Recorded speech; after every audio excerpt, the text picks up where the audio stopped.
राधा वल्लभ श्री हरिवंश। इस वीडियो में हम बात करने वाले हैं महाशिवरात्रि व्रत कैसे करते हैं। संपूर्ण जानकारी रहेगी संकल्प से लेकर के, और जो है क्या हमें फलाहार पे इस व्रत को करना चाहिए या फिर हम जल वगैरह बीच में पी सकते हैं या नहीं। जो लोग निर्जला व्रत करना चाहते हैं तो वो लोग पारण कब करेंगे और नियम क्या होते हैं, जैसे कि बाल कब धोना चाहिए और पूजा कैसे क्या करना चाहिए। संपूर्ण जानकारी के लिए इस वीडियो को अंत तक ज़रूर देखिएगा। तो एक दिन रात्रि पहले से, यानी कि त्रयोदशी की रात्रि से ही जो है यह व्रत शुरू हो जाता है। अगर आप त्रयोदशी के दिन एक समय का आहार यानी कि सुबह के समय केवल खाएं, रात्रि में ना खाएं तो ज़्यादा उत्तम बताया गया है। और अगर नहीं हो पा रहा है तो सूर्यास्त के पहले ही आपको खा लेना चाहिए। और अगर रात्रि में खाना ही है आपको, क्योंकि ऐसा लगता है कि फिर अगले दिन जो है शक्ति नहीं रहेगी, तो फिर आपको बिना लहसुन प्याज का जो है भोजन त्रयोदशी की रात्रि को करना चाहिए, ठीक है। क्योंकि एक दिन पहले से ही जो है नियम बताए गए हैं। शिव रहस्य के अनुसार जो है बहुत ही ज़्यादा पुण्यदायी, शब्द तो छोटा है, मतलब बहुत ज़्यादा महात्म है इस महाशिवरात्रि व्रत का, क्योंकि शिव जी की अत्यंत कृपा प्राप्त होती है। अगर किसी ने 24 घंटे मतलब व्रत करके रात्रि में जो है 4 प्रहरों की पूजा कर ली, समझ लीजिए निश्चित शिव जी से प्रसन्न होते हैं। और जिससे शिव जी प्रसन्न हो जाएं उसकी भला कौन सी मनोकामना अधूरी रह सकती है। तो अगर आप कोई मनोकामना के लिए करना चाहते हैं तो कोई भी जो है मतलब हाथ में जल लेकर के संकल्प बोलना होता है। संकल्प में यही बोलना होता है कि जैसे हम भगवान को बता रहे हैं कि हम इस व्रत को जो है इस मनोकामना के लिए कर रहे हैं या फिर आपकी प्रसन्नता के लिए कर रहे हैं, तो दोनों तरीके से जो है जल लेकर के हाथ में भगवान से बोलना होता है। तो इस प्रकार से मतलब अपना नाम गोत्र बोल करके कि मैं आपकी प्रसन्नता के लिए और मेरी ये मनोकामना इसके लिए जो है मैं ये व्रत महाशिवरात्रि का और इतने प्रहरों की पूजा जितनी आपकी सामर्थ्य है और फलाहार पे या फिर निर्जला जो भी कर रहे हैं वो सब चीज़ें जो है आप संकल्प में बोलेंगे और शिव जी इस व्रत को निभाने में मदद करिएगा। और इस प्रकार से क्या है कि इस प्रकार से संकल्प भगवान के सामने रखना होता है। सुबह भी एक समय पूजा कर लेनी चाहिए, जैसे कि आप सुबह रोज़ की पूजा करते हैं वैसे ही नॉर्मल पूजा आप शिव जी की कर सकते हैं। लेकिन जैसे शाम को पूजा करनी, पूरी सामग्री इकट्ठा तो करनी ही होती है, दूध दही घी शक्कर शहद सब कुछ, तो रख करके सुबह भी उन्हीं सामग्री से पूजा कर ली तो ये तो और भी अच्छा हो जाता है, ठीक है।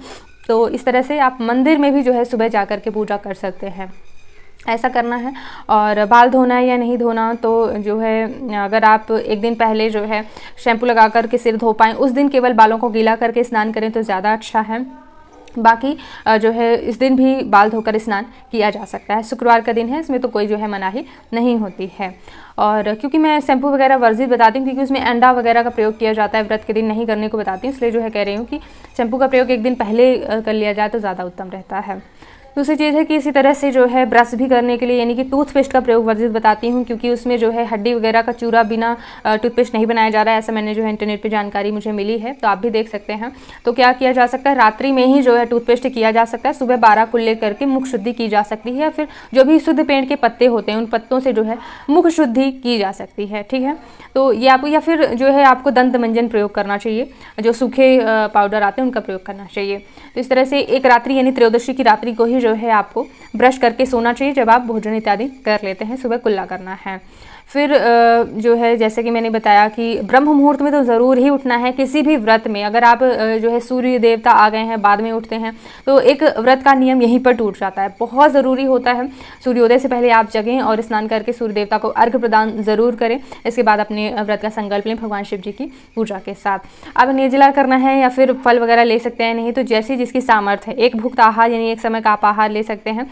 लेकिन हाँ, रात्रि के पूरे प्रहरों में फिर जो है आपको भोजन ग्रहण नहीं करना है, ठीक है। 4 प्रहर जो पूजा के मुहूर्त होते हैं उन चारों प्रहरों में आपको नहीं ग्रहण करना है। अगर आप एक भुक्त आहार पर इस व्रत को करना चाहते हैं तो शाम के समय जो है फलाहार पर इस व्रत को कर सकते हैं।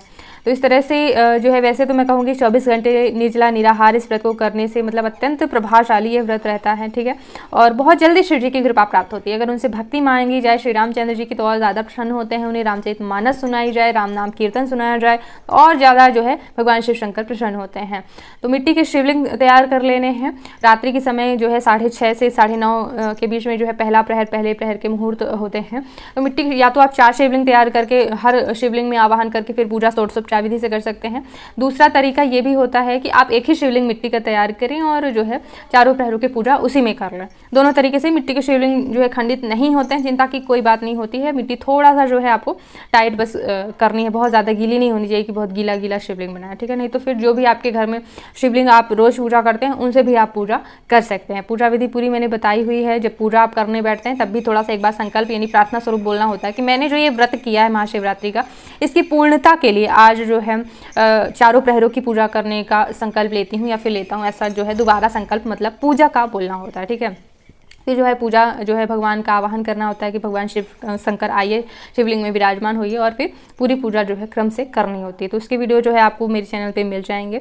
सभी जानते हैं बिना बेलपत्र के भगवान शिव शंकर की पूजा अधूरी मानी जाती है, बिना जल। तो ये सभी चीज़ें मतलब पूरी दूध, दही, घी, शक्कर, शहद, पंचामृत बना करके उनका बढ़िया से अभिषेक करें, सारी चीज़ें अर्पित करें, धतूरा के फूल और उनको जो प्रिय है चीज़ें। साथ ही साथ काली तिल ज़रूर अर्पित करना चाहिए। काली तिल अर्पित करने से घर में गरीबी दूर होती है। वैसे जिस संकल्प से पूजा करी जाए तो उसी संकल्प से सारी चीजें आप अर्पित कर सकते हैं। जैसे फूल पत्र आप चढ़ाते हैं तो एक एक फूल पत्र चढ़ा करके आपको शिव शिव शिवाय नमः ऐसे जो है बोलते जाना चाहिए, ठीक है। ऐसा नहीं कि इकट्ठा लोग चढ़ा देते, मैंने देखा है। तो एक एक फूल चढ़ाना चाहिए, एक बार भगवान का नाम लेना चाहिए, तो ज्यादा टाइम तक पूजा भी होती है। और भगवान शिव शंकर का ज्यादा से ज्यादा समय तक जो है अभिषेक करने से ज्यादा मतलब उत्तम फलों की प्राप्ति होती थी। ये ध्यान रखना है कि अगर आप मिट्टी की शिवलिंग बना रहे हैं तो उसमें ज्यादा संभव तो नहीं हो पाता है। अगर मोटे बनाए तो उसमें भी संभव हो जाता है, लेकिन अगर घर में आप शिवलिंग से पूजा कर रहे हैं तो ज्यादा टाइम तक जल से ही अभिषेक करें। जल से भी जो है अभिषेक करने से भगवान अत्यंत प्रसन्न होते हैं, क्योंकि उन्हें अभिषेक अत्यंत अत्यंत प्रिय होता है। तो इन सभी नियमों को मानते हुए कुछ और बातों का आपको ध्यान रखना होगा, तभी आपका व्रत पूर्ण माना जाएगा। क्योंकि केवल भूखे रहने का नाम व्रत नहीं है। अगर भूखा रहना ही होता केवल व्रत, तो जानवर तो भूखे ही रह लेते हैं और जाने अनजाने गरीबों का भी व्रत हो जाता, क्योंकि उनको भी खाना नहीं मिलता। तो जब हम कुछ नियमों को मानते हैं तभी जो है व्रत पूर्ण माना जाता है, ठीक है। तो कई जो है व्रत के नियम होते हैं, जैसे दिन में सोना वर्जित होता है, अष्टविध मैथुन वर्जित होता है, यानी कि जो है 8 प्रकार से ब्रह्मचर्य व्रत का पालन करना होता है। अश्लील चीज़ें देखना नहीं है, सुनना नहीं है, बोलना नहीं है, और विचार नहीं लाना है, स्पर्श नहीं करना है। इस प्रकार से 8 प्रकार से इस दिन जो है हमें जीमेल ही मोबाइल का चेंज कर देना चाहिए, ताकि हमें बुरे वीडियो दिखाए ही ना जाएं, क्योंकि अगर देख भी लिया हमने तो हमारे व्रत के लिए ठीक नहीं है। इन सभी जो आगे मैं बातें बताने जा रही हूँ, इन सभी बातों के बाद लिखा है कि ऐसा करने से व्रत खंडित होता है। तो देखिए पूरी तरह से तो खंडित मैं नहीं कह रही हूँ, हालांकि उसमें लिखा हुआ है, लेकिन ये है कि आपके व्रत के फलों में कटौती होने लगती है कि 10% जो है आपने झूठ बोल दिया किसी से तो फल कट गया, सो गए आप तो फल कट गया। ऐसे ही लिखा हुआ है कि छल कपट चोरी निंदा नहीं करना चाहिए। व्रत के दिन विशेष तौर पर जो है किसी की बुराई नहीं करना है। ऐसे में हमें फ़ोन पर बातचीत करने से लोगों से बचना है, क्योंकि फ़ोन पर अगर बातचीत हुई, किसी न किसी की चर्चा हो ही जाती है, तो इस दिन किसी और की चर्चा नहीं, लेकिन केवल भगवान की चर्चा करने के लिए ही व्रत किया जाता है। तो फ़ोन पर बातचीत करने से बचेंगे तो इन चीज़ों से भी। और आंसू नहीं गिराए जाते हैं व्रत में। क्रोध करने से व्रत खंडित होता है, ठीक है। किसी पर मतलब बेकार में बिना कारण गुस्सा करना, बच्चों पर अपने मतलब उनको कुछ सिखाने के लिए बात अलग होती है, लेकिन बेवजह गुस्सा करना जो है, ऐसे करने से व्रत खंडित होता है। आंसू गिराने से व्रत खंडित होता है। भगवान के प्रेम के अलावा किसी और कारण से जो है आपको व्रत में आंसू नहीं गिराना चाहिए। इन बातों का ध्यान रख करके जो है आपको व्रत करना है। और साथ ही साथ सबसे ज़्यादा ध्यान रखना है कि नाम जप करना है। हर एक व्रत में ये लिखा होता है कि व्रत के देवी देवताओं के नाम का जप करना चाहिए। अगर आप ये चीज़ नहीं करते हैं तो व्रत अधूरा ही माना जाता है, क्योंकि व्रत किया ही इसलिए जाता है ताकि व्रत के देवी देवताओं का ज़्यादा से ज़्यादा नाम जप किया जाए, भजन कीर्तन स्मरण में दिन और रात व्यतीत करी जाए। तो ये चीज़ नहीं करी है तो व्रत अधूरा है। इसलिए पूरे दिन शिव शिव शिव शिव ऐसा नाम जप करते रहना है। जब आप नाम जप करते रहेंगे, हर समय याद रहता है कि आज मैं व्रत हूँ और मुझे ये गलती नहीं करना है, किसी से झूठ नहीं बोलना है, किसी की बुराई नहीं करना है, गुस्सा नहीं करना है, और मतलब कोई भी बुरी चीज़, बुरे विचार नहीं लाना है, केवल भगवान के चिंतन में मगन रहना है। तो इन सभी बातों का ध्यान रखना है आपको। और शिवरात्रि के अगले दिन जो लोग निर्जला निराहार व्रत कर रहे हैं या जो लोग फलाहार पर व्रत कर रहे हैं, दोनों लोग पारण करेंगे अन्न खा करके, ठीक है। तो क्या करना है, एक बार फिर भगवान शिव शंकर की पूजा कर लेनी है, जैसे आप रोज करते हैं, ठीक है। और जो आपने भोजन बनाया है उनको भोग लगाना है, भोग अर्पित करना है। ये भोजन बिना लहसुन प्याज से बना हुआ ही होना चाहिए, ठीक है। तो ये करना है। और फिर एक रोटी गाय को जरूर खिलानी है, और नंदी महाराज को ढूंढिए, उनको भी जरूर खिलाइए इस दिन, क्योंकि शिव शंकर की पूजा है, जरूर प्रसन्न होते हैं वो। तो गाय को, नंदी को विशेष खिलाना जरूरी है। वैसे तो एक ब्राह्मण को भोजन निकाल करके ही भोजन ग्रहण करना चाहिए, जो है ब्राह्मण को भोजन करवा करके जो है किसी भी व्रत को जो है खोला जाता है। लेकिन अगर ब्राह्मण नहीं मिल पाते तो सूखा अनाज उनके निमित्त पहले निकाल दिया जाता है, तो संकल्प सा हो जाता है कि हमने निकाल दिया है भोजन, फिर आप भोजन कर सकते हैं। बाद में कभी भी जो है आप पहुंचा के आ सकते हैं। इसी तरह से रोटी भी अगर आपने गाय के लिए पूरा भोजन रख के निकाल दी तो वो आपका हो गया कि आपने निकाल दिया। बाद में भी आप खिला सकते हैं गाय को, लेकिन निकाल जरूर देना चाहिए। कन्या को खिला करके ही जो है आपको खाना चाहिए, ठीक है। जो चीज़ें संभव हो सके वो तो मतलब घर में ही आपकी अगर बेटी हो, आसपास हो, तो उनको जाकर के कुछ दक्षिणा दे के आएँ, उनको भोजन के लिए बुला के लाएँ, या फिर उनके घर में भोजन पहुँचा के आएँ, उनके चरण स्पर्श करके फिर जो है आपका व्रत आप पारण करें।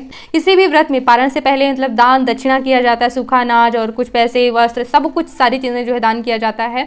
और ब्राह्मण ब्राह्मणी ब्राह्मणी को अगर बुलाते हैं तो उनको ही शिव पार्वती का स्वरूप जानकर उनकी सेवा की जाती है, इसके बाद जो है पारण किया जाता है। तो ये सबका टाइम जैसे सुबह सुबह पारण किया जाता है, तो नहीं अगर टाइम रहता है तो उनके निमित्त जो है निकाल दिया जाता है पहले, फिर जो है पारण आप कर सकते हैं, बाद में कभी भी पहुंचा सकते हैं। लेकिन कन्या को तो ढूंढकर प्रयास किया ही जा सकता है कि पहले खिला दें, फिर जो है आप भोजन ग्रहण करें।